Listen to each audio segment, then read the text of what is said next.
Caliban and the Witch. Chapter 3. The Great Caliban. The Struggle Against the Rebel Body. Quote, Life is but a motion of limbs, for what is the heart but a spring, and the nerves but so many strings, and the joints but so many wheels, giving motion to the whole body. Hobbes, Leviathan, 1650. Quote, Yet I will be a more noble creature, and at the very time when my natural necessities debase me into the condition of the beast, my spirit shall rise and soar and fly up towards the employment of the angels. From Cotton Mather, Diary, 1680 to 1708. Quote, Take some pity on me, for my friend is very poor, and my mother is very sick, and I am to die next Wednesday morning. So I hope you will be so good as to give my friends a small trifle of money to pay for a coffin and a shroud, for to take my body away from the tree in that I am to die on. And don't be faint-hearted. So I hope you will take it into consideration of my poor body. Consider if it was your own case, and you would be willing to have your body saved from the surgeons. Quote from letter of Richard Tobin, condemned to death in London, 1739. Picture. Title page of Andreas Vesalius's De Humani Corporis Fabrica, Padua, 1543. The triumph of the male, upper-class, patriarchal order through the constitution of the new anatomical theater could not be more complete. Of the woman dissected and delivered to the public gaze, the author tells us that, quote, in fear of being hanged, she had declared herself pregnant. But after it was discovered that she was not, she was hung. The female figure in the back, perhaps a prostitute or a midwife, lowers her eyes, possibly ashamed in front of the obscenity of the scene and its implicit violence. End of caption. One of the preconditions for capitalist development was the process that Michel Foucault defined as the, quote, disciplining of the body, which in my view consisted of an attempt by state and church to transform the individual's powers into labor power. This chapter examines how this process was conceived and mediated in the philosophical debates of the time, and the strategic interventions which it generated. It was in the 16th century, in the areas of Western Europe most affected by the Protestant Reformation and the rise of the mercantile bourgeoisie, that we see emerging in every field, the stage, the pulpit, the political and the philosophical imagination, a new concept of the person. Its most ideal embodiment is in the Shakespearean Prospero of The Tempest, 1612, who combines the celestial spirituality of Ariel and the brutish materiality of Caliban. Yet he betrays an anxiety over the equilibrium achieved that rules out any pride for, quote, man's unique position in the great chain of being. Footnote. Prospero is a, quote, new man.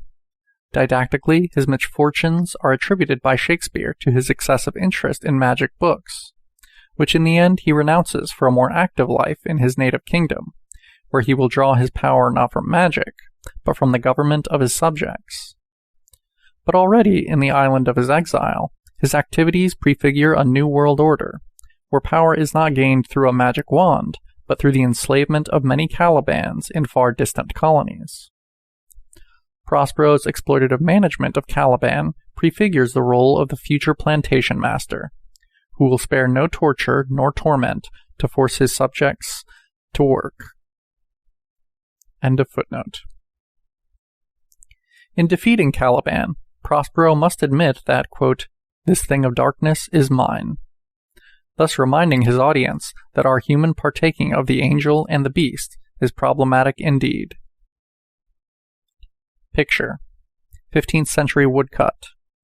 Quote, the devil's assault on the dying man is a theme that pervades all the medieval popular traditions.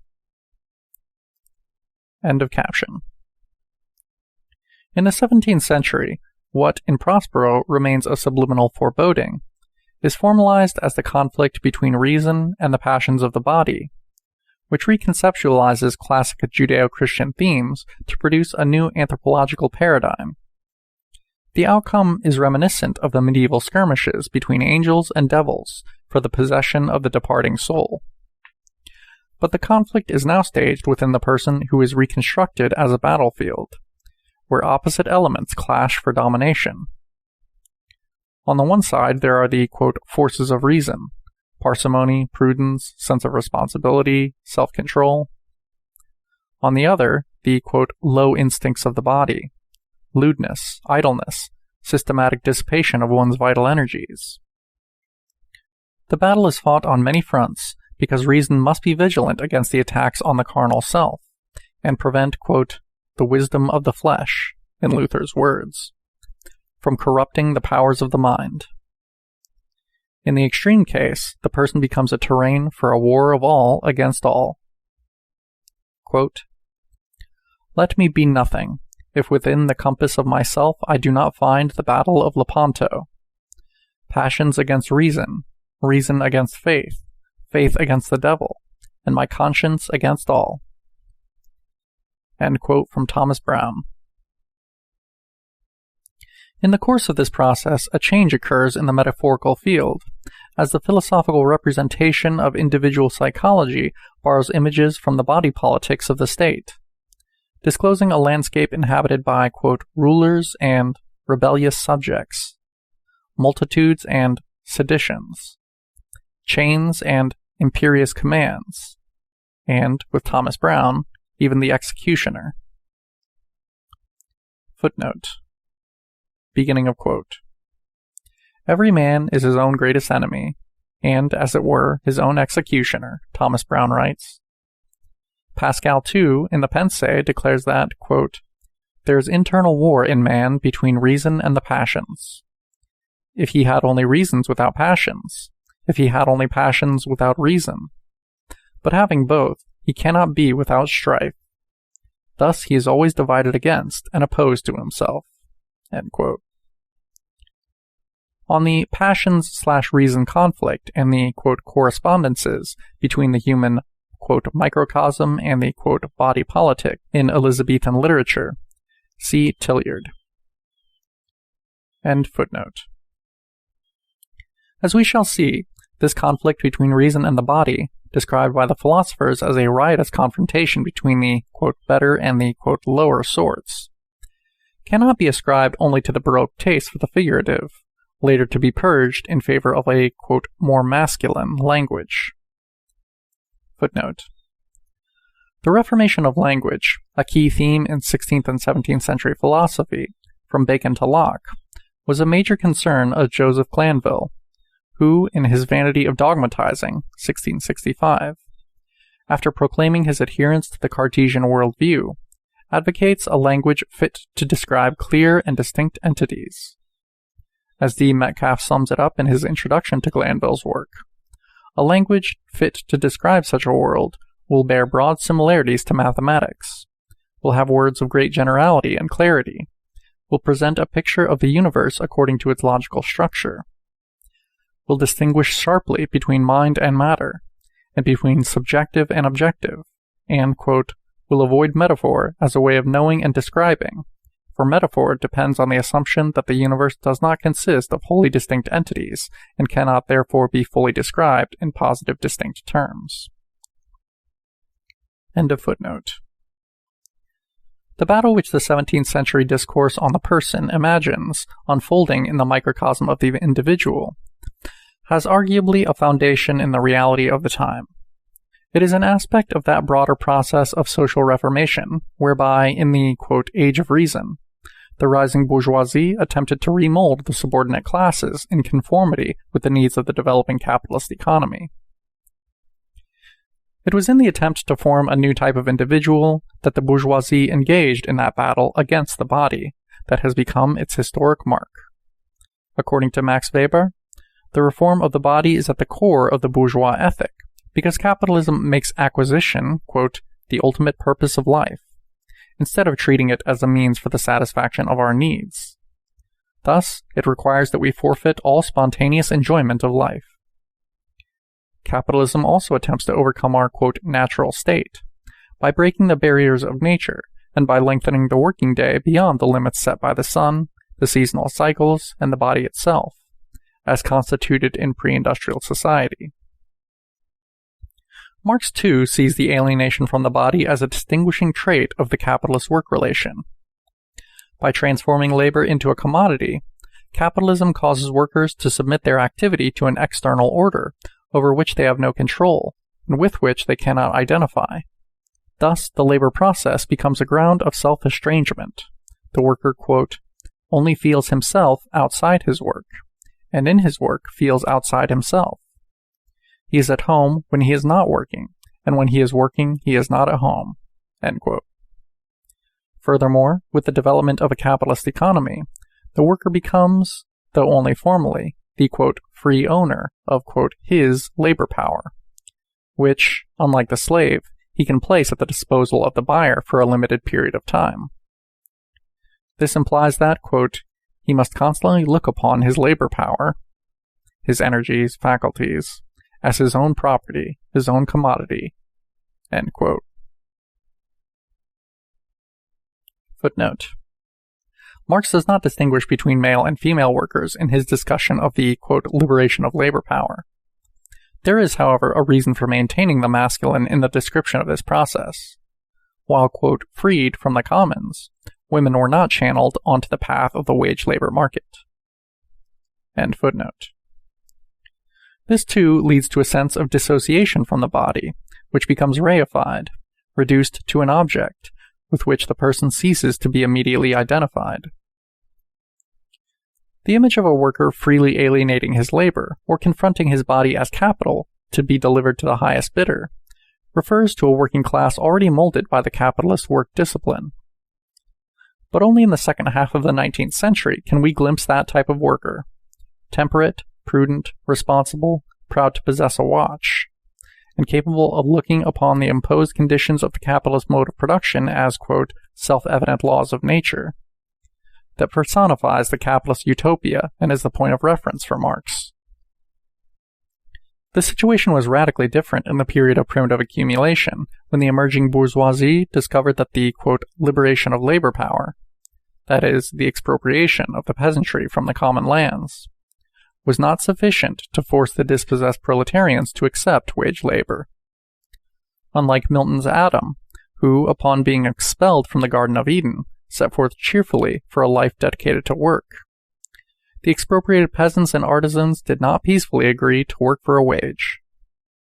Footnote. Quote, with labor I must earn my bread. What harm? Idleness had been worse. My labor will sustain me. End quote, is Adam's answer to Eve's fears at the prospect of leaving the blessed garden. From Paradise Lost. End of footnote. More often, they became beggars, vagabonds, or criminals. A long process would be required to produce a disciplined workforce.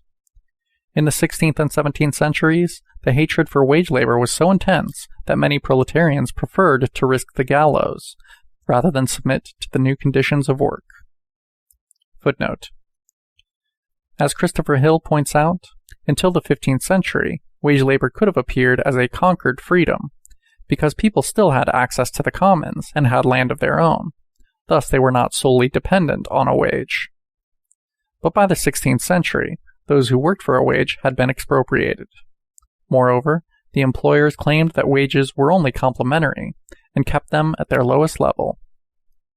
Thus, working for a wage meant to fall to the bottom of the social ladder, and people struggled desperately to avoid this lot. By the 17th century, wage labor was still considered a form of slavery, so much so that the levelers excluded wage workers from the franchise, as they did not consider them independent enough to be able to freely choose their representatives. End footnote. Picture: woman selling rags and vagabond. The expropriated peasants and artisans did not peacefully agree to work for a wage. More often, they became beggars, vagabonds, or criminals. Designed by Louis Leopold Boilly. End caption. This was the first capitalist crisis, one far more serious than all the commercial crises that threatened the foundations of the capitalist system in the first phase of its development. Footnote. When, in 1622, Thomas Mun was asked by James I to investigate the causes of the economic crisis that had struck the country, he concluded his report by blaming the problems of the nation on the idleness of the English workers. He referred in particular to, quote, the general leprosy of our piping, potting, feasting factions, and misspending of our time in idleness and pleasure, end quote, which, in his view, placed England at a disadvantage in its commercial competition with the industrious Dutch. End footnote. As is well known, the response of the bourgeoisie was the institution of a true regime of terror, implemented through the intensification of penalties, particularly those punishing the crimes against property, the introduction of, quote, bloody laws against vagabonds, intended to bind workers to the jobs imposed on them, as once the serfs had been bound to the land, and the multiplication of executions. In England alone, 72,000 people were hung by Henry VIII during the 38 years of his reign, and the massacre continued into the late 16th century. In the 1570s, 300 to 400, quote, rogues were, quote, devoured by the gallows in one place or another every year. In Devon alone, 74 people were hanged just in 1598. But the violence of the ruling class was not confined to the repression of transgressors. It also aimed at a radical transformation of the person, intended to eradicate in the proletariat any form of behavior not conducive to the imposition of a stricter work discipline. The dimensions of this attack are apparent in the social legislation that, by the middle of the 16th century, was introduced in England and France. Games were forbidden, particularly games of chance that, besides being useless, undermined the individual's sense of responsibility and, quote, work ethic. Taverns were closed, along with public baths. Nakedness was penalized, as were many other, quote, unproductive forms of sexuality and sociality. It was forbidden to drink, swear, curse. It was in the course of this vast process of social engineering that a new concept of the body and a new policy toward it began to be shaped. The novelty was that the body was attacked as the source of all evils, and yet it was studied with the same passion that, in the same years, animated the investigation of celestial motion. Why was the body so central to state politics and intellectual discourse? One is tempted to answer that this obsession with the body reflects the fear that the proletariat inspired in the ruling class. Footnote. The fear the lower classes, the, quote, base, meaner sorts, in the jargon of the time, inspired in the ruling class can be measured by this tale narrated in Social England Illustrated. In 1580, Francis Hitchcock, in a pamphlet titled, quote, New Year's Gift to England, forwarded the proposal to draft the poor of the country into the Navy, arguing, quote, the poorer sort of people are apt to assist rebellion or to join with whomsoever dare to invade this noble island. Then they are meet guides to bring soldiers or men of war to the rich men's wealth. For they can point with their finger, there it is, yonder it is, and he hath it, and so procure martyrdom with murder to many wealthy persons for their wealth. End quote. Hitchcock's proposal, however, was defeated. It was objected that if the poor of England were drafted into the Navy, they would steal the ships or become pirates. End footnote. It was the fear felt by the bourgeois or the nobleman alike who, wherever they went, in the streets or on their travels, were besieged by a threatening crowd, begging them or preparing to rob them. It was also the fear felt by those who presided over the administration of the state, whose consolidation was continuously undermined, but also determined by the threat of riots and social disorders. Yet there was more. We must not forget that the beggarly and riotous proletariat, who forced the rich to travel by carriage to escape its assaults, or to go to bed with 2 pistols under the pillow, was the same social subject who increasingly appeared as the source of all wealth. It was the same of whom the mercantilists, the first economists of capitalist society, never tired of repeating, though not without second thoughts, that, quote, the more the better, often deploring that so many bodies were wasted on the gallows. Footnote. Eli F. Heckscher writes that, in his most important theoretical work, a treatise of taxes and contributions, Sir William Petty suggested the substitution of compulsory labor for all penalties, which will increase labor and public wealth. Why, he inquired, should not insolvent thieves be rather punished with slavery than death? So as being slaves they may be forced to as much labor, and as cheap fare, as nature will endure, and thereby become as two men added to the commonwealth, and not one as taken away from it. In France, Colbert exhorted the court of justice to condemn as many convicts as possible to the galleys in order to, quote, maintain this corps which is necessary to the state.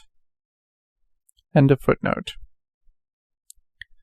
Many decades were to pass before the concept of the value of labor entered the pantheon of economic thought. But that work, quote, industry, more than land or any other, quote, natural wealth, is the primary source of accumulation, was truth well understood at a time when the low level of technological development made human beings the most important productive resource. As Thomas Mun, the son of a London merchant and spokesman for the mercantilist position, put it, beginning of long quote, we know that our own natural wares do not yield us so much profit as our industry, for iron in the mines is of no great worth when it is compared with the employment and advantage it yields, being digged, tried, transported, bought, sold, cast into ordnance, muskets, wrought into anchors, bolts, spikes, nails, and the like, for the use of ships, houses, carts, coaches, plows, and other instruments for tillage. End quote. Even Shakespeare's Prospero insists on this crucial economic fact in a little speech on the value of labor, which he delivers to Miranda after she manifests her utter disgust with Caliban. Quote, but as 'tis, we cannot miss him. He does make our fire, fetch in our wood, and serves in office that profit us. The Tempest, Act 1, Scene 2. The body then came to the foreground of social policies because it appeared not only as a beast inert to the stimuli of work, but also as the container of labor power, a means of production, the primary work machine. This is why, in the strategies adopted by the state towards it, we find much violence, but also much interest, and the study of bodily motions and properties becomes the starting point for most of the theoretical speculation of the age, whether aiming, with Descartes, to assert the immortality of the soul, or to investigate, with Hobbes, the premises of social governability. Indeed, one of the central concerns of the new mechanical philosophy was the mechanics of the body, whose constitutive elements, from the circulation of the blood to the dynamics of speech, from the effects of sensations to voluntary and involuntary motions, were taken apart and classified in all their components and possibilities. Descartes' Treatise of Man, published in 1664, is a true anatomical handbook, though the anatomy it performs is as much psychological as it is physical. Footnote. The Treatise on Man, which was published 12 years after Descartes' death as L'Homme de Rent Descartes, opens Descartes' mature period.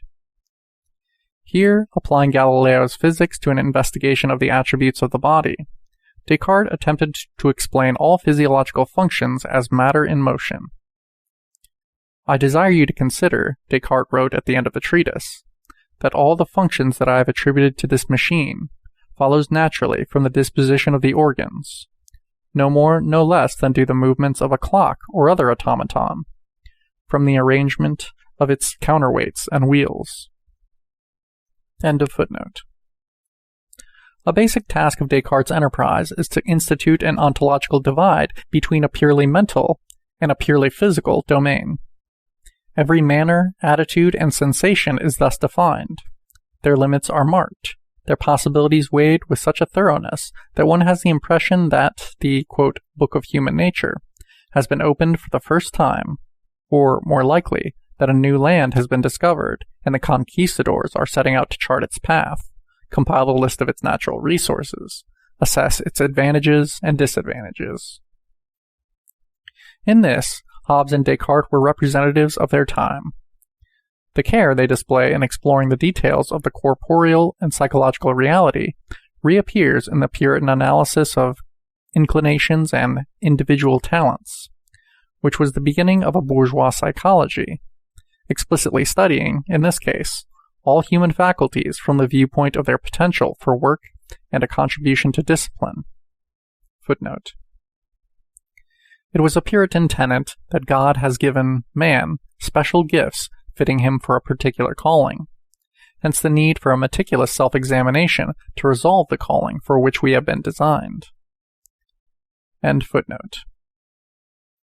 A further sign of a new curiosity about the body and, quote, of a change in manners and customs from former times whereby the body can be opened, in the words of a 17th century physician, was also the development of anatomy as a scientific discipline, following its long relegation to the intellectual underground in the Middle Ages. Picture: the anatomy lesson at the University of Padua. The anatomy theater disclosed to the public eye a disenchanted, desecrated body. In De Fascicolo de Medicina, Venezia, 1494. End caption. But while the body emerged as the main protagonist in the philosophical and medical scenes, a striking feature of these investigations is the degraded conception they formed of it. The anatomy, quote, theater discloses to the public eye a disenchanted, desecrated body, which only in principle can be conceived as the site of the soul, but actually is treated as a separate reality. Footnote 1. As Giovanni Ferrari has shown, one of the main innovations introduced by the study of anatomy in the 16th century Europe was the, quote, anatomy theater, where dissection was organized as a public ceremony, subject to regulations similar to those that governed theatrical performances. Both in Italy and abroad, public anatomy lessons had developed in modern times into ritualized ceremonies that were held in places specially set aside for them.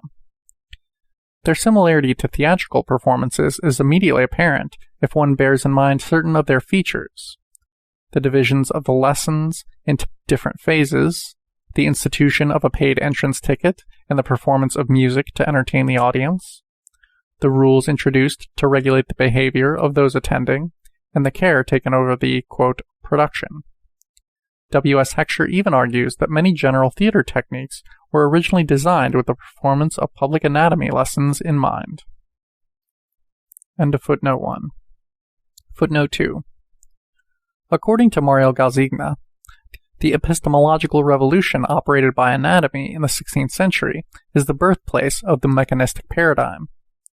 It is the anatomical corpore that breaks the bond between microcosm and macrocosm, and posits the body both as a separate reality and as a place of production. In Vesalius's words, a factory, fabrica. End footnote.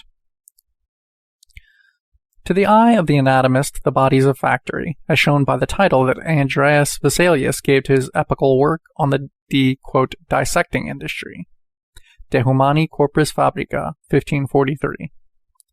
In mechanical philosophy, the body is described by analogy with the machine, often with emphasis on its inertia. The body is conceived as brute matter, wholly divorced from any rational qualities. It does not know, does not want, does not feel. The body is a pure, quote, collection of members, Descartes claims in his 1634 Discourse on Method. He is echoed by Nicholas Malebranche, who, in the Dialogues on Metaphysics and on Religion, 1688, raises the crucial question, quote, can a body think? To promptly answer, quote, no, beyond a doubt, for all the modifications of such an extension consist only in certain relations of distance, and it is obvious that such relations are not perceptions, reasonings, pleasures, desires, feelings, in a word, thoughts, end quote. For Hobbes as well, the body is a conglomerate of mechanical motions that, lacking autonomous power, operates on the basis of an external causation, in a play of attractions and aversions, where everything is regulated as in an automaton. From the Leviathan, Part 1. It is true, however, of mechanical philosophy what Michel Foucault maintains with regard to the 17th and 18th century social disciplines. Here, too, we find a different perspective from that of medieval asceticism, where the degradation of the body had a purely negative function, seeking to establish the temporal and illusory nature of earthly pleasures, and consequently the need to renounce the body itself.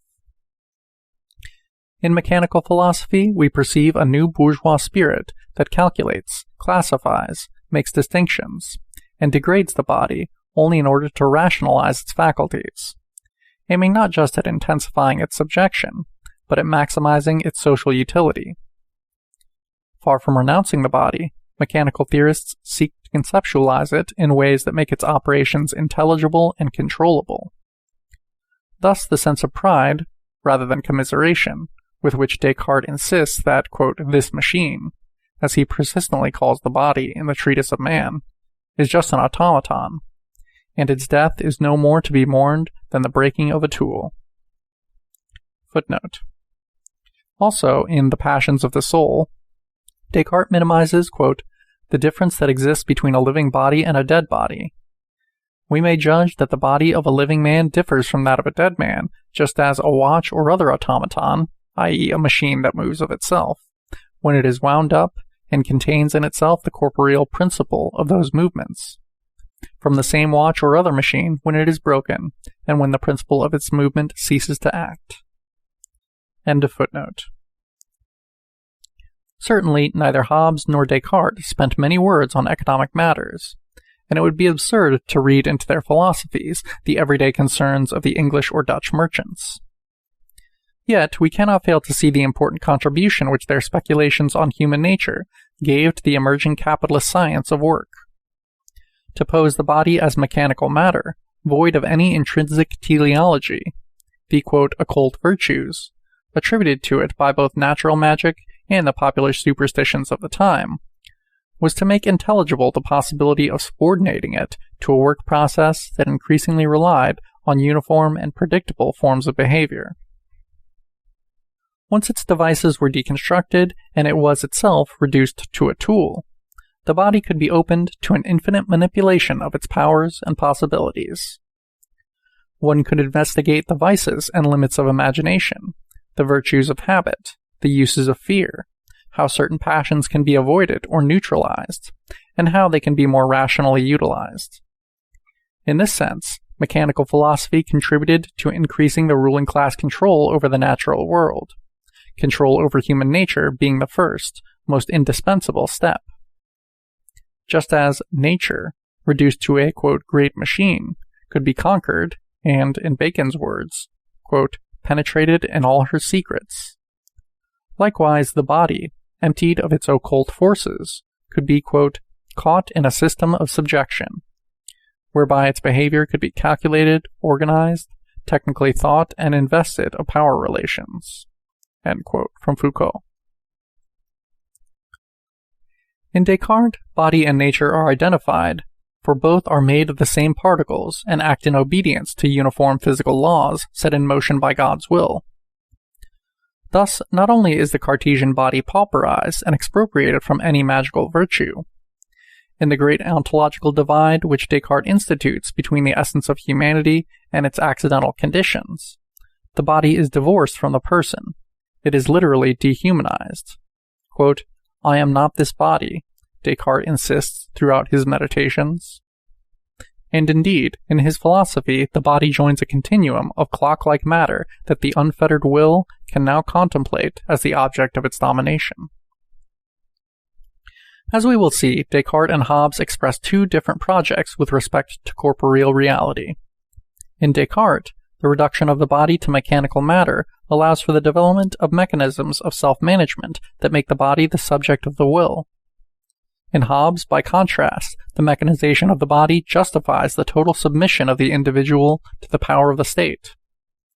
In both, however, the outcome is a redefinition of bodily attributes that makes the body, ideally, at least, suited for the regularity and automatism demanded by the capitalist work discipline. Footnote. Particularly important in this context was the attack on the, quote, imagination, vis imaginativa, which, in 16th and 17th century natural magic, was considered a powerful force by which the magician could affect the surrounding world and bring about, quote, health or sickness, not only in its proper body, but also in other bodies. Hobbes devoted a chapter of the Leviathan to demonstrating that the imagination is only a, quote, decaying sense, no different from memory, only gradually weakened by the removal of the objects of our perception. A critique of imagination is also found in Sir Thomas Browne's Religio Medici, 1642. End footnote. I emphasize ideally because in the years in which Descartes and Hobbes were writing their treatises, the ruling class had to confront a corporeality that was far different from that appearing in their prefigurations. It is difficult, in fact, to reconcile the insubordinate bodies that haunt the social literature of the, quote, Iron Century, with the clock-like images by which the body is represented in Descartes and Hobbes' work. Yet, though seemingly removed from the daily affairs of the class struggle, it is in the speculations of the two philosophers that we find first conceptualized the development of the body into a work machine, one of the main tasks of primitive accumulation. When, for example, Hobbes declares that, quote, the heart is but a spring, and the joints so many wheels, we perceive in his words a bourgeois spirit, whereby not only is work the condition and motive of existence of the body, but the need is felt to transform all bodily powers into work powers. This project is a clue to understanding why so much of the philosophical and religious speculation of the 16th and 17th centuries consists of a true vivisection of the human body, whereby it was decided which of its properties could live and which, instead, had to die. It was a social alchemy that did not turn base metals into gold, but bodily powers into work powers. For the same relation that capitalism introduced between land and work was also beginning to command the relation between the body and labor. While labor was beginning to appear as a dynamic force infinitely capable of development, the body was seen as inert, sterile matter that only the will could move, in a condition similar to that which Newton's physics established between mass and motion, where the mass tends to inertia unless a force is applied to it. Like the land, the body had to be cultivated and first of all broken up, so that it could relinquish its hidden treasures. For while the body is the condition of the existence of labor power, it is also its limit, as the main element of resistance to its expenditure. It was not sufficient, then, to decide that in itself the body had no value. The body had to die so that labor power could live. Picture.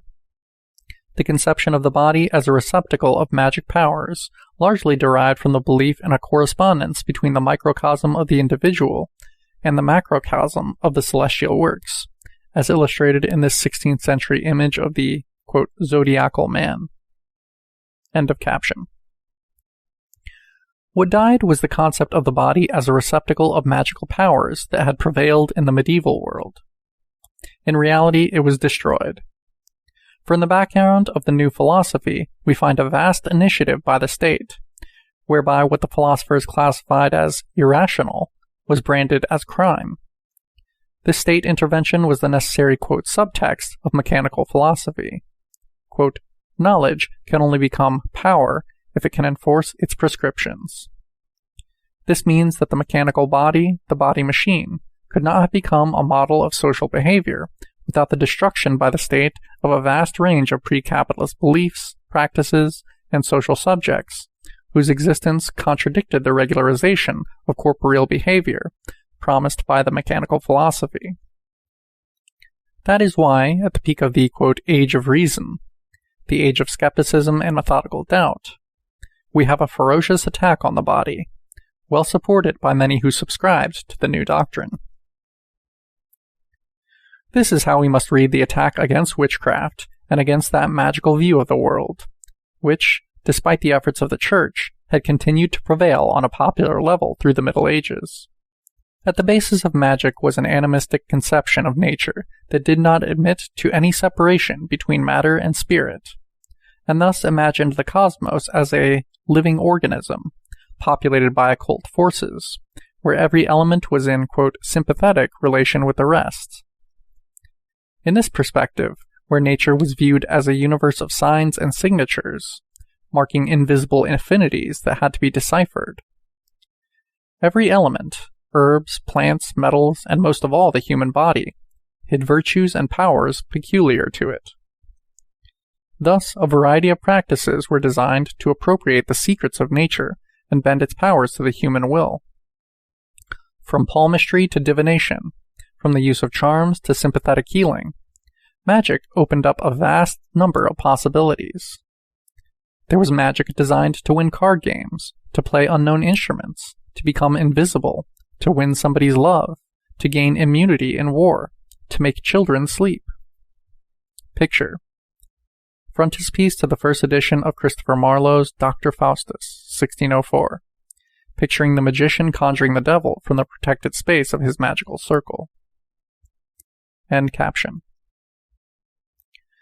Eradicating these practices was a necessary condition for the capitalist rationalization of work, since magic appeared as an illicit form of power and an instrument to obtain what one wanted without work.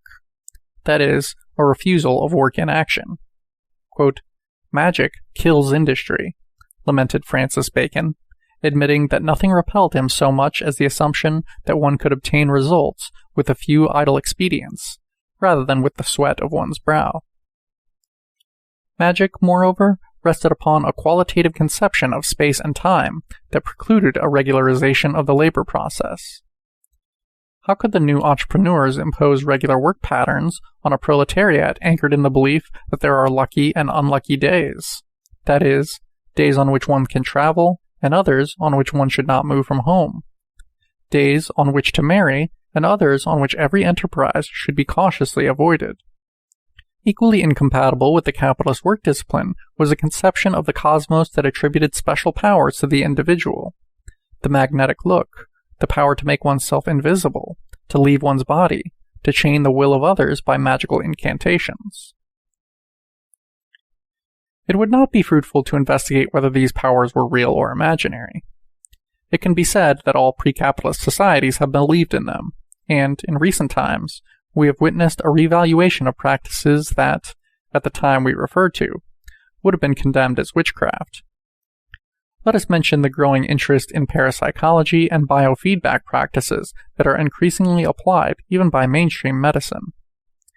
The revival of magical beliefs is possible today because it no longer represents a social threat. The mechanization of the body is so constitutive of the individual, at least in industrialized countries, that giving space to the belief in occult forces does not jeopardize the regularity of social behavior. Astrology too can be allowed to return, with the certainty that even the most devoted consumer of astral charts will automatically consult the watch before going to work. However, this was not an option for the 17th century ruling class, which, in this initial and experimental phase of capitalist development, had not yet achieved the social control necessary to neutralize the practice of magic. Nor could they functionally integrate magic into the organization of social life. From their viewpoint, it hardly mattered whether the powers that people claimed to have, or aspired to have, were real or not, for the very existence of magical beliefs was a source of social insubordination. Take, for example, the widespread belief in the possibility of finding hidden treasures by the help of magical charms. This was certainly an impediment to the institution of a rigorous and spontaneously accepted work discipline. Equally threatening was the use that the lower classes made of prophecies, which, particularly during the English Civil War, as already in the Middle Ages, served to formulate a program of struggle. Prophecies are not simply the expression of a fatalistic resignation. Historically, they have been a means by which the, quote, poor have externalized their desires, given legitimacy to their plans, and have been spurred to action. Hobbes recognized this when he warned that, quote, there is nothing that so well directs men in their deliberations as the foresight of the sequels of their actions, prophecy being many times the principal cause of the events foretold. End quote. But regardless of the dangers which magic posed, the bourgeoisie had to combat its power because it undermined the principle of individual responsibility, as magic placed the determinants of social action in the realm of the stars, out of their reach and control. Thus, in the rationalization of space and time that characterized the philosophical speculation of the 16th and 17th centuries, prophecy was replaced with the calculation of probabilities, whose advantage, from a capitalist viewpoint, is that here the future can be anticipated only insofar as the regularity and immutability of the system is assumed. That is, only insofar as it is assumed that the future will be like the past, and no major change, no revolution, will upset the coordinates of individual decision-making. Similarly, the bourgeoisie had to combat the assumption that it is possible to be in two places at the same time, for the fixation of the body in space and time, that is, the individual's spatio-temporal identification, is an essential condition for the regularity of the work process. Footnote. Writes Hobbes, quote, "No man therefore can conceive anything, but he must conceive it in some place. Not that anything is all in this place and all in another place at the same time, nor that two or more things can be in one and the same place at once." End footnote. The incompatibility of magic with the capitalist work discipline and the requirement of social control is one of the reasons why a campaign of terror was launched against it by the state.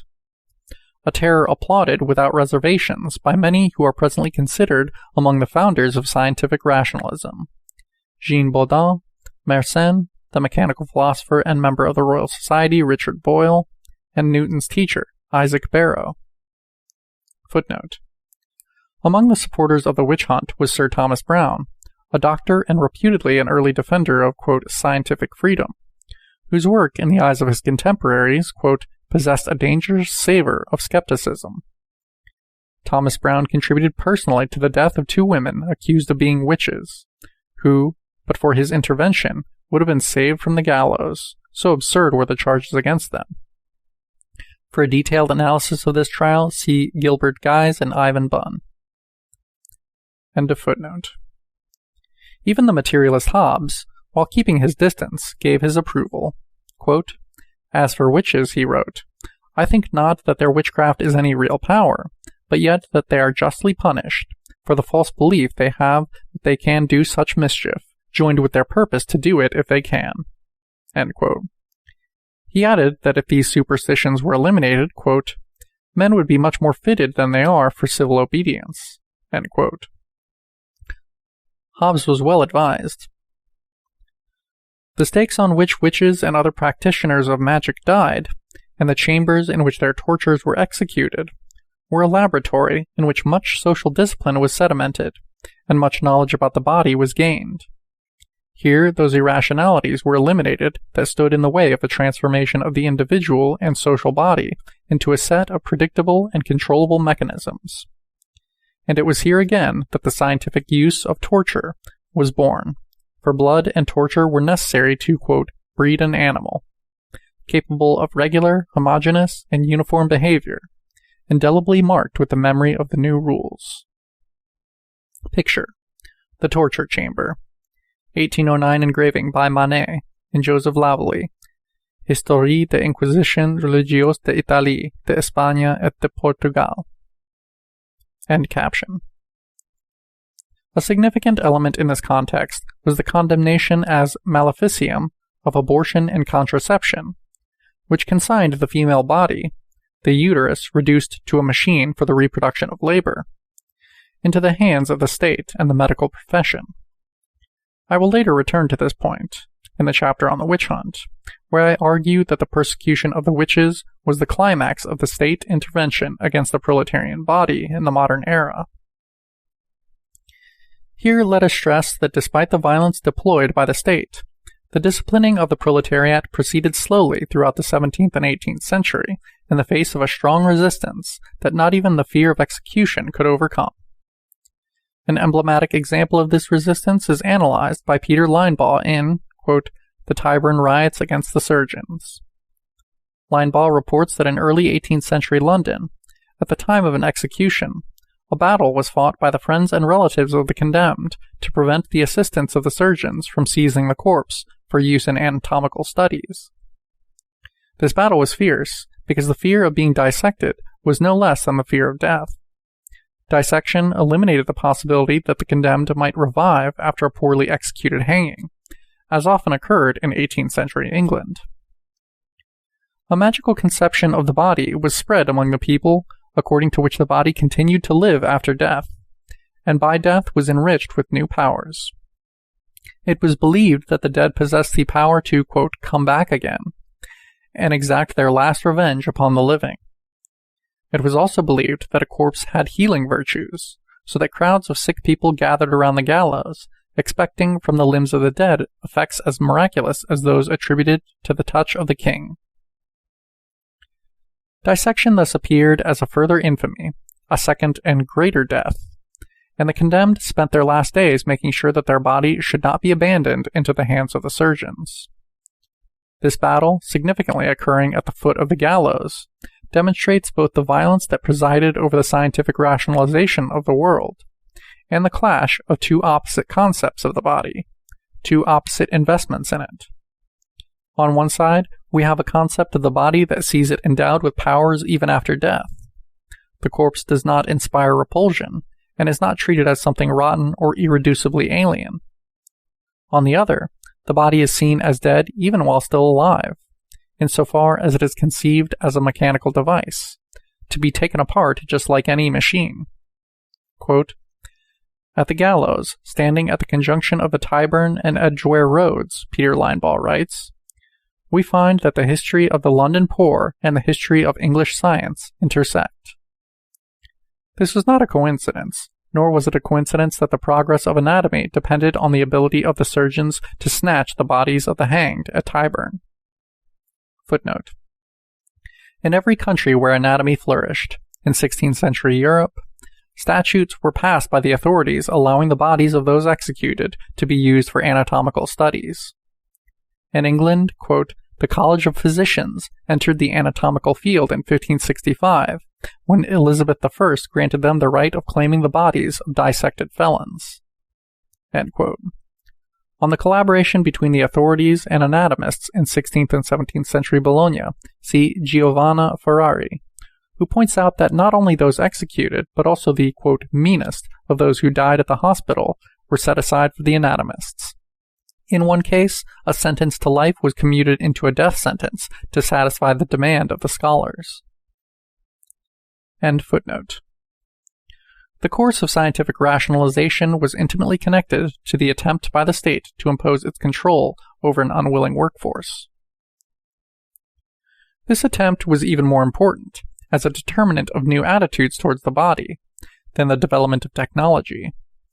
As David Dixon argues, connecting the new scientific worldview to the increasing mechanization of production can only hold as a metaphor. Certainly, the clock and the automated devices that so much intrigued Descartes and his contemporaries, e.g. hydraulically moved statues, provided models for the new science, and for the speculations of mechanical philosophy on the movements of the body. It is also true that starting from the 17th century, anatomical analogies were drawn from the workshops of the manufacturers. The arms were viewed as levers, the heart as a pump, the lungs as bellows, the eyes as lenses, the fist as a hammer. But these mechanical metaphors reflect not the influence of technology per se, but the fact that the machine was becoming the model of social behavior. Picture. A telling example of the new mechanical conception of the body is this 16th century German engraving, where the peasant is represented as nothing more than a means of production, with his body composed entirely of agricultural implements. End of caption. The inspirational force of the need for social control is evident even in the field of astronomy. A classic example is that of Edmund Halley, the Secretary of the Royal Society, who, in concomitance with the appearance in 1695 of the comet later named after him, organized clubs all over England in order to demonstrate the predictability of natural phenomena, and to dispel the popular belief that comets announced social disorders. That the path of scientific rationalization intersected with the disciplining of the social body is even more evident in the social sciences. We can see, in fact, that their development was premised on the homogenization of social behavior, and the construction of a prototypical individual to whom all would be expected to conform. In Marx's terms, this is an, quote, abstract individual, constructed in a uniform way, as a social average, and subject to a radical decharacterization, so that all of its faculties can be grasped only in their most standardized aspects. The construction of this new individual was the basis for the development of what William Petty would later call, using Hobbes's terminology, political arithmetics, a new science that was to study every form of social behavior in terms of numbers, weights, and measures.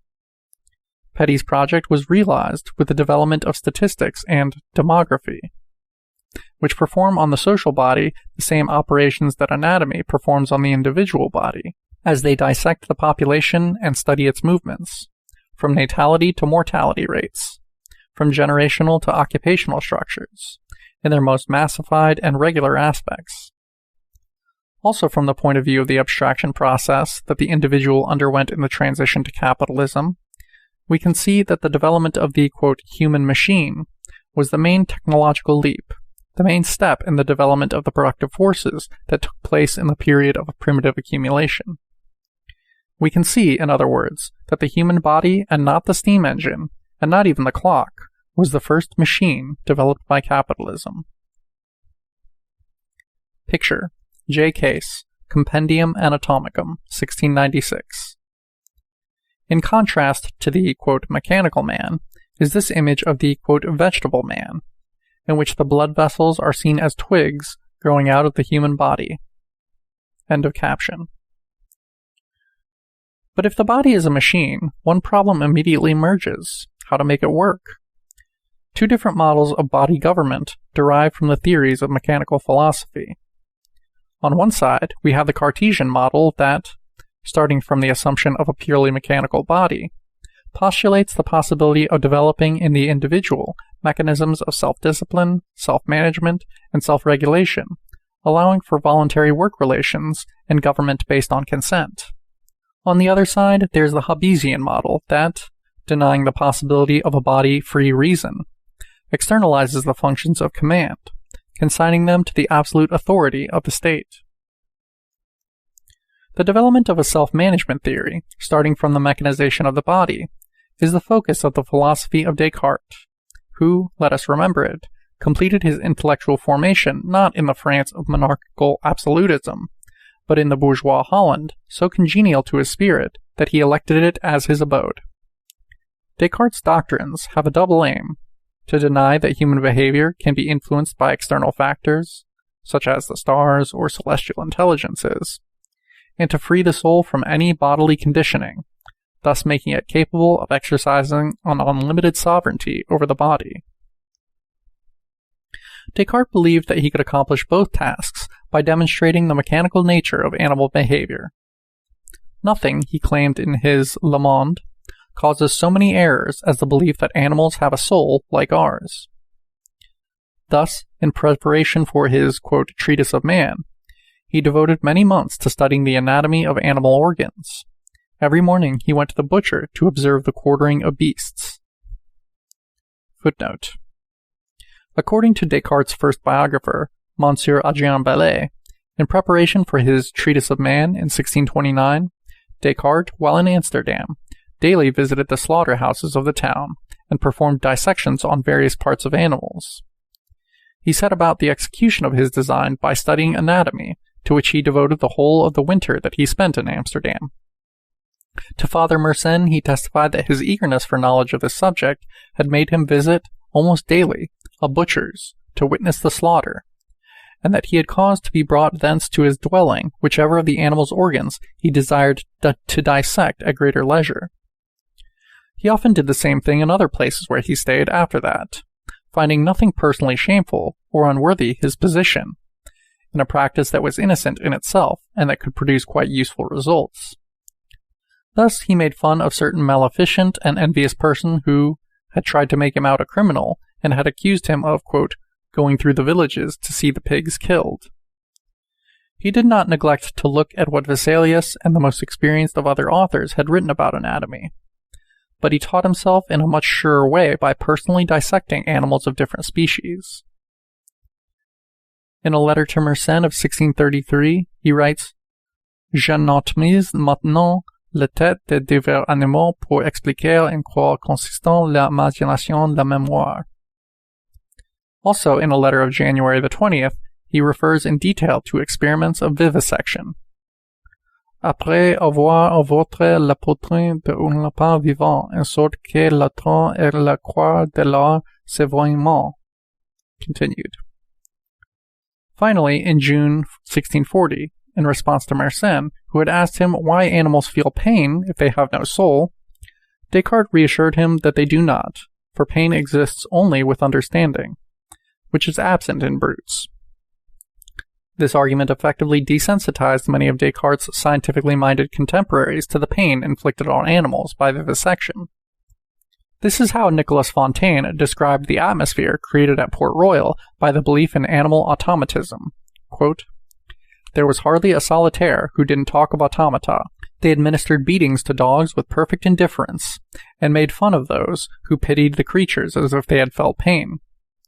They said that animals were clocks, that the cries they emitted when struck were only the noise of a little spring which had been touched, but that the whole body was without feeling. They nailed the poor animals on boards by their 4 paws to vivisect them and see the circulation of the blood, which was a great subject of conversation." End quote.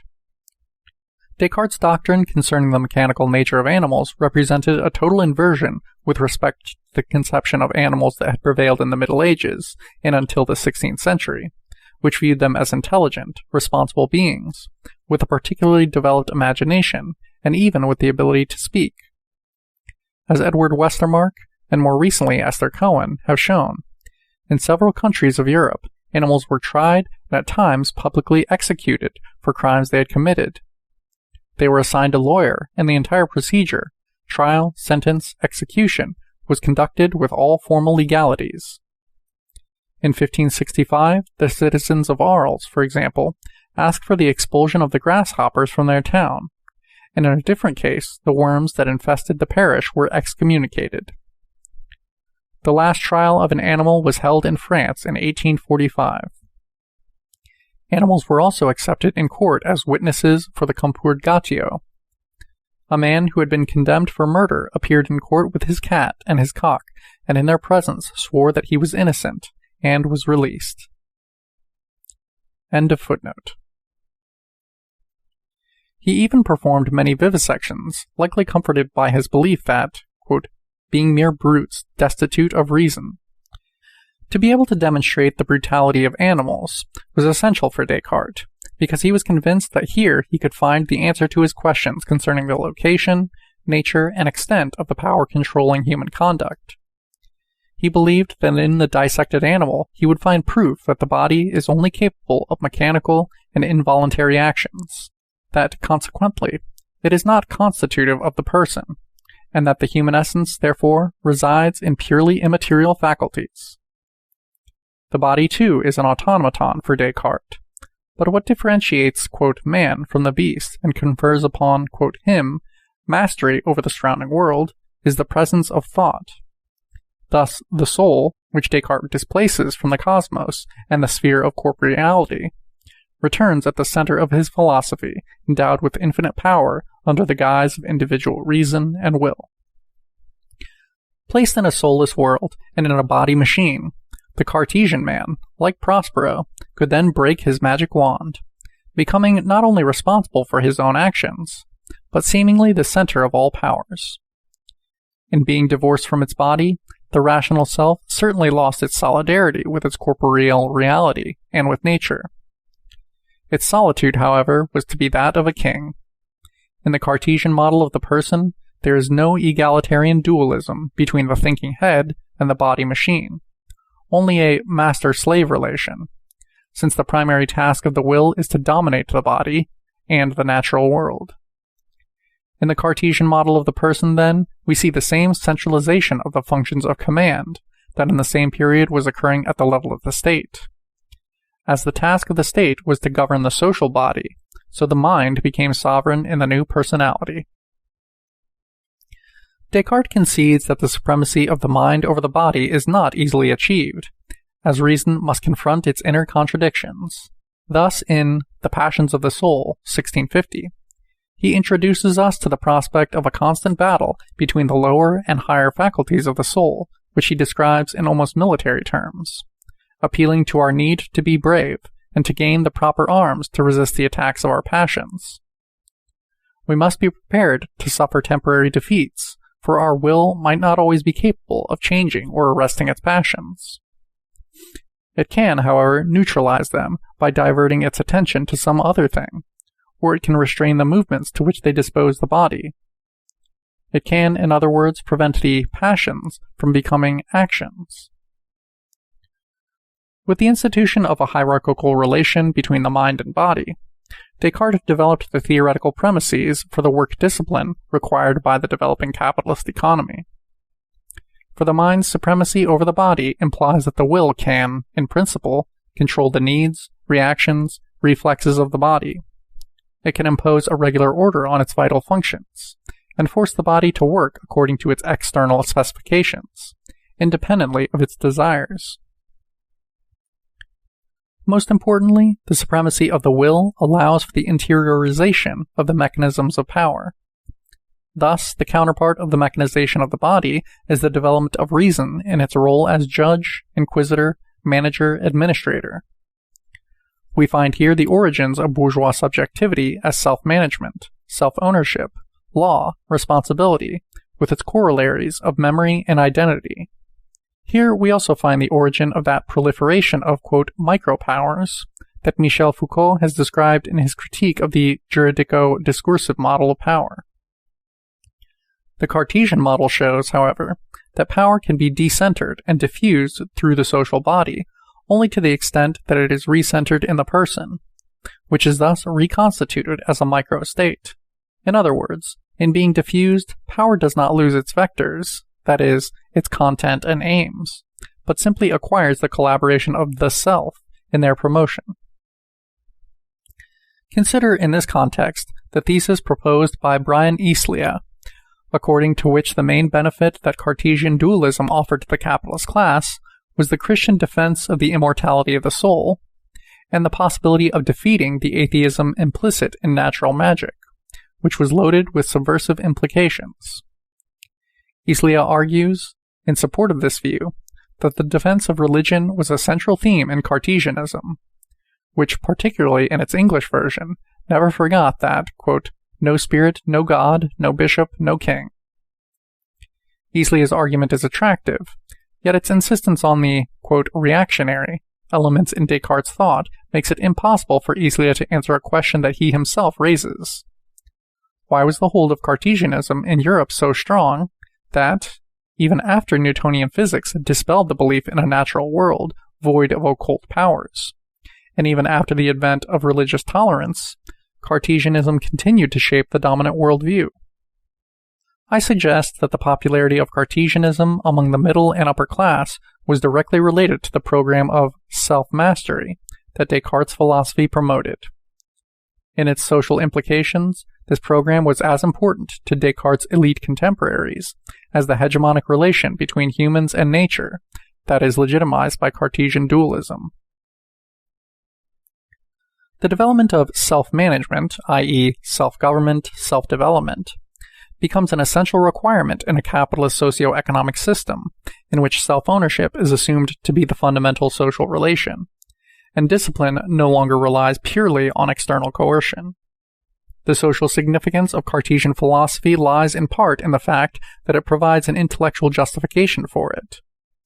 In this way, Descartes' theory of self-management defeats but also recuperates the active side of natural magic, for it replaces the unpredictable power of the magician, built on the subtle manipulation of astral influences and correspondences, with a power far more profitable, a power for which no soul has to be forfeited, generated only through the administration and domination of one's body, and, by extension, the administration and domination of the bodies of other fellow beings. We cannot say then, as Eastlia does, repeating a criticism raised by Leibniz, that Cartesianism failed to translate its tenets into a set of practical regulations, that is, that it failed to demonstrate to the philosophers, and above all to the merchants and manufacturers, how they would benefit from it in their attempt to control the matter of the world. If Cartesianism failed to give a technological translation of its precepts, it nonetheless provided precious information with regard to the development of, quote, human technology. Its insights into the dynamics of self-control would lead to the construction of a new model of the person, wherein the individual would function at once as both master and slave. It is because it interpreted so well the requirements of the capitalist work discipline that Descartes' doctrine, by the end of the 17th century, had spread throughout Europe and survived even the advent of vitalistic biology, as well as the increasing obsolescence of the mechanistic paradigm. The reasons for Descartes' triumph are clearest when we compare his account of the person with that of his English rival, Thomas Hobbes. Hobbes's biological monism rejects the postulate of an immaterial mind or soul that is the basis of Descartes' conception of the person, and with it, the Cartesian assumption that the human will can free itself from corporeal and instinctual determinism. Footnote. It has been argued that Hobbes' arch-mechanistic perspective actually conceded more powers and dynamism to the body than the Cartesian account. Hobbes rejects Descartes' dualistic ontology, and in particular the notion of the mind as an immaterial, incorporeal substance. Viewing body and mind as a monistic continuum, he accounts for mental operations on the basis of physical and physiological principles. However, no less than Descartes, he disempowers the human organism, as he denies self-motion to it, and reduces bodily changes to action-reaction mechanisms. Sense perception, for instance, is for Hobbes the product of an action-reaction, due to the resistance opposed by the sense organ to the atomic impulses coming from the external object. Imagination, too, is a decaying sense. Reason, too, is but a computing machine. No less than in Descartes, in Hobbes, the operations of the body are understood in terms of a mechanical causality, and are subjected to the same universal legislation that regulates the world of inanimate matter. End of footnote. For Hobbes, human behavior is a conglomerate of reflex actions that follow precise natural laws, and compel the individual to incessantly strive for power and domination over others. Thus the war of all against all, in a hypothetical state of nature, and the necessity for an absolute power guaranteeing, through fear and punishment, the survival of the individual in society. Beginning of quote. For the laws of nature, as justice, equity, modesty, mercy, and, in sum, doing to others as we would be done to, of themselves, without the terror of some power to cause them to be observed, are contrary to our natural passions, that carry us to a partiality, pride, and revenge, and the like. End quote. As is well known, Hobbes's political doctrine caused a scandal among his contemporaries, who considered it dangerous and subversive, so much so that, although he strongly desired it, Hobbes was never admitted to the Royal Society.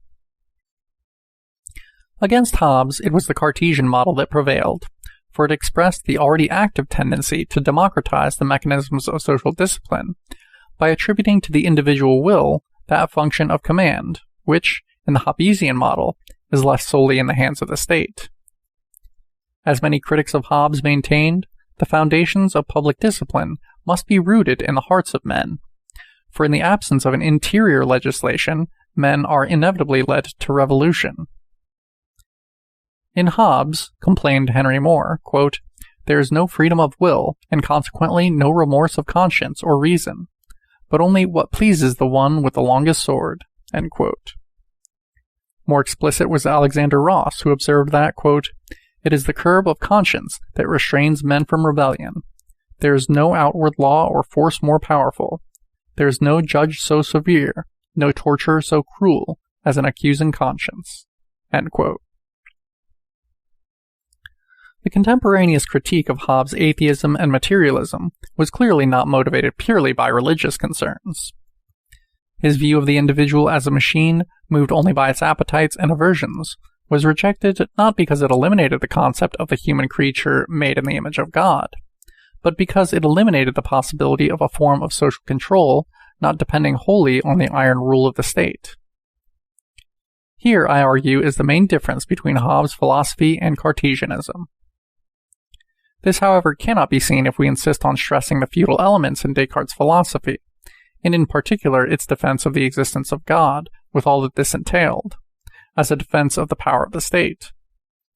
If we do privilege the feudal Descartes, we miss the fact that the elimination of the religious element in Hobbes, i.e., the belief in the existence of incorporeal substances, was actually a response to the democratization implicit in the Cartesian model of self-mastery, which Hobbes undoubtedly distrusted.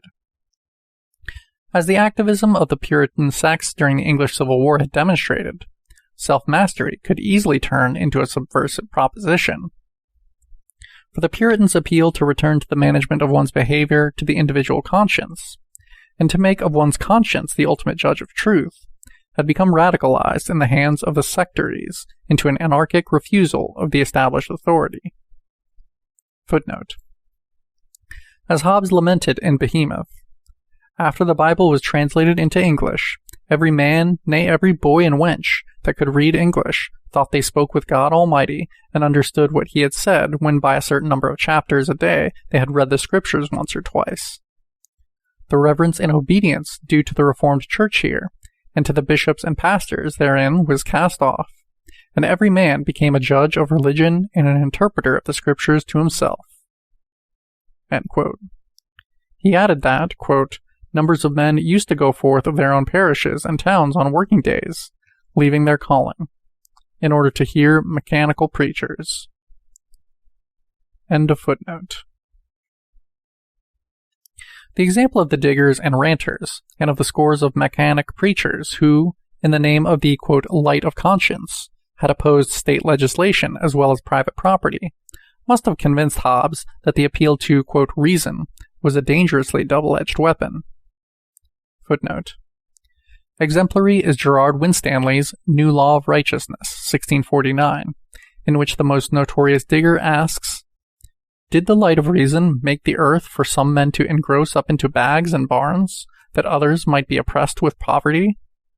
Did the light of reason make this law, that if one man did not have such an abundance of the earth as to give to others he borrowed of, that he that did lend should imprison the other, and starve his body in a closed room?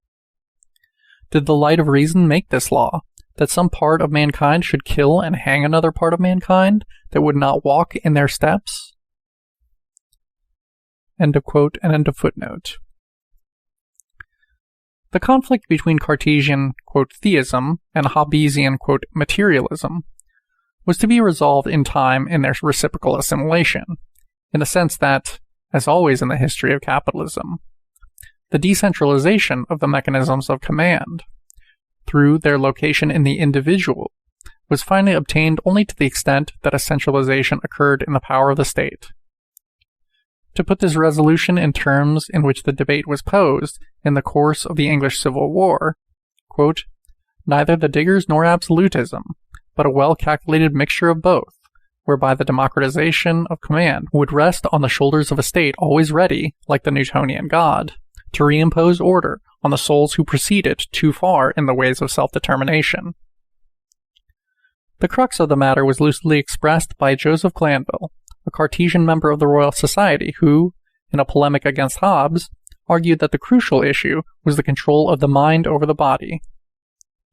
This, however, did not simply imply the control of the ruling class, the mind par excellence, over the body proletariat, but equally important, the development of the capacity for self-control within the person. As Foucault has demonstrated, the mechanization of the body did not only involve the repression of desires, emotions, or forms of behavior that were to be eradicated. It also involved the development of new faculties in the individual that would appear as other with respect to the body itself, and become the agents of its transformation. The product of this alienation from the body, in other words, was the development of individual identity, conceived precisely as otherness from the body, and in perennial antagonism with it. The emergence of this alter ego, and the determination of a historic conflict between mind and body, represent the birth of the individual in capitalist society. It would become a typical characteristic of the individual molded by the capitalist work discipline to confront one's body as an alien reality to be obsessed, developed, and kept at bay, in order to obtain from it the desired results. As we pointed out, among the, quote, lower classes, the development of self-management as self-discipline remained, for a long time, an object of speculation. How little self-discipline was expected from the, quote, common people can be judged from the fact that, right into the 18th century, 160 crimes in England were punishable by death, and every year thousands of, quote, common people were transported to the colonies or condemned to the galleys. Moreover, when the populace appealed to reason, it was to voice anti-authoritarian demands, since self-mastery at the popular level meant the rejection of the established authority, rather than the interiorization of social rule. Indeed, through the 17th century, self-management remained a bourgeois prerogative. As Silvia points out, when the philosophers spoke of, quote, man as a rational being, they made exclusive reference to a small elite of white, upper-class adult males. Quote, the great multitude of men, wrote Henry Power, an English follower of Descartes, quote, resembles rather Descartes' automata, as they lack any reasoning power, and only as a metaphor can be called men. End quote. Footnote. It is tempting to suggest that this suspicion concerning the humanity of the, quote, lower classes may be the reason why, among the first critics of Cartesian mechanism, few objected to Descartes' mechanical view of the human body. As L.C. Rosenfield points out, quote, this is one of the strange things about the whole quarrel. None of the ardent defenders of the animal soul in this first period took up the cudgel to preserve the human body from the taint of mechanism. End of footnote. The, quote, better sorts agreed that the proletariat was of a different race. In their eyes, made suspicious by fear, the proletariat appeared as a, quote, great beast, a many-headed monster, wild, vociferous, given to any excess. On an individual level as well, a ritual vocabulary identified the masses as purely instinctual beings. Thus, in the Elizabethan literature, the beggar is always, quote, lusty and sturdy, rude, hot-headed, disorderly, are the ever-recurrent terms in any discussion of the lower class. In this process, not only did the body lose all naturalistic connotations, but a body function began to emerge, in the sense that the body became a purely relational term, no longer signifying any specific reality, but identifying instead any impediment to the domination of reason. This means that while the proletariat became a, quote, body, the body became the proletariat, and in particular the weak, irrational female, the, quote, woman in us, as Hamlet was to say, or the, quote, wild African, being purely defined through its limiting function, that is, through its, quote, otherness from reason, and treated as an agent of internal subversion. Yet, the struggle against this, quote, great beast was not solely directed against the, quote, lower sort of people. It was also interiorized by the dominant classes in the battle they waged against their own, quote, natural state. As we have seen, no less than Prospero, the bourgeoisie too had to recognize that, quote, this thing of darkness is mine. That is, that Caliban was part of itself. This awareness pervades the literary production of the 16th and 17th centuries. The terminology is revealing. Even those who did not follow Descartes saw the body as a beast that had to be kept incessantly under control. Its instincts were compared to, quote, subjects to be, quote, governed. The senses were seen as a prison for the reasoning soul. Oh, who shall from this dungeon raise a soul so enslaved by so many ways? Asked Andrew Marvell in his Dialogue Between the Soul and the Body. Continued. With bolts of bones that fettered stands and feet and manacled in hands, here blinded with an eye, and there deaf with the drumming of an ear, a soul hung up as 'twere in chain of nerves and arteries and veins. End quote. The conflict between appetites and reason was a key theme in Elizabethan literature. While among the Puritans, the idea began to take hold that the, quote, Antichrist is in every man. Meanwhile, debates on education and on the, quote, nature of man, among the, quote, middle sort, centered around the body-mind conflict, posing the crucial question of whether human beings are voluntary or involuntary agents. But the redefinition of a new relation with the body did not remain at a purely ideological level. Many practices began to appear in daily life to signal the deep transformations occurring in this domain.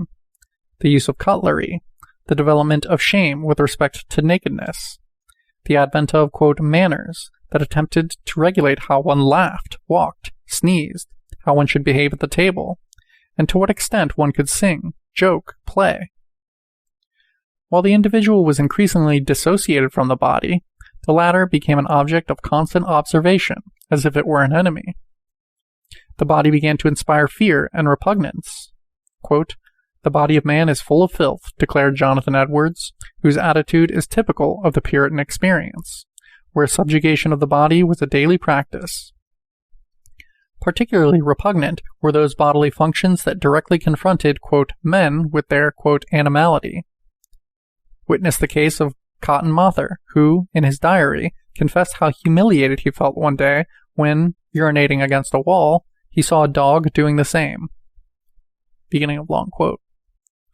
"Thought I, what vile and mean things are the children of men in this mortal state? How much do our natural necessities abase us, and place us in some regard on the same level with the very dogs? Accordingly, I resolved that it should be my ordinary practice, whenever I step to answer the one or the other necessity of nature, to make it an opportunity of shaping in my mind some holy, noble, divine thought." End quote. The great medical passion of the time, the analysis of excrements, from which manifold deductions were drawn on the psychological tendencies of the individual, virtues, vices, is also to be traced back to this conception of the body as a receptacle of filth and hidden dangers. Clearly, this obsession with human excrements reflected, in part, the disgust that the middle class was beginning to feel for the non-productive aspects of the body, a disgust inevitably accentuated in an urban environment where excrements posed a logistical problem, in addition to appearing as pure waste. But in this obsession, we can also read the bourgeois need to regulate and cleanse the body machine from any element that could interrupt its activity and create, quote, dead time in the expenditure of labor. Excrements were so much analyzed and debased that they were the symbol of the, quote, ill humors that were believed to dwell in the body, to which every perverse tendency in human beings was attributed. For the Puritans, they became the visible sign of the corruption of human nature, a sort of original sin that had to be combated, subjugated, and exorcised. Hence the use of purges, emetics, and enemas that were administered to children or the, quote, possessed, to make them expel their devilries. In this obvious attempt to conquer the body in its most intimate recesses, we see reflected the same passion with which, in these same years, the bourgeoisie tried to conquer, we could say, colonize, that alien, dangerous, unproductive being that in its eyes was the proletariat. For the proletarian was the great Caliban of the time.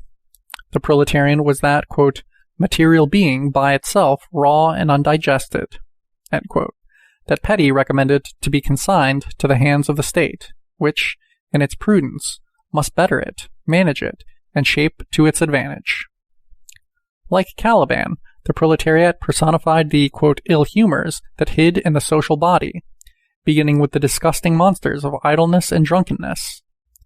In the eyes of his masters, its life was pure inertia, but at the same time was uncontrolled passion and unbridled fantasy, ever ready to explode in riotous commotions.